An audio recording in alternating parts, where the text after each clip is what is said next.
Alloh taolo yaratuvchi, yo'qdan bor qiluvchi zot. Alloh taolo seni bir tomchi suvdan yaratdi. Sen bir tomchi suvdan lahta qonga aylanding.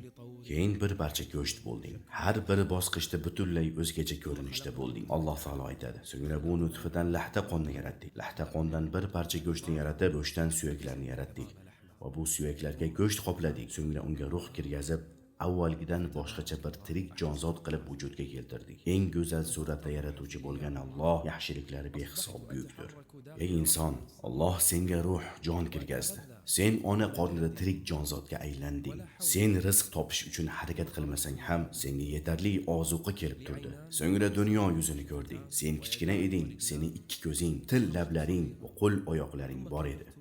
Sen ulg'ayishda davom etib, hatto fahmlashni boshlading. Alloh senga aql, ilm va xohish iroda ato etganini tushunding. Alloh taolo senga alohida, o'zingga xos shakl surat berganini ko'rding.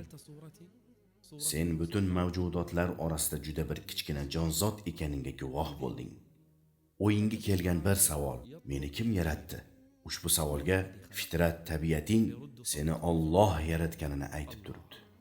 Tiling javob berishidan oldin qalbing Alloh taolo buyuk yaratuvchi ekanini tinmay takrorlayapti. Nigohingni ko'tarib osmonga nazar solsang, osmon ajoyibotlaridan hayratga tushasan. So'ngra nigohing yerga qaytadi va gilam kabi to'shab qo'yilgan yer ustida o'zingni ko'rasan. Shu vaqt Allohning Al-Xoliq, yaratuvchi, Al-Bari, yo'qdan bor qiluvchi ism sifatlari qanchalik buyuk ekanini anglaysan.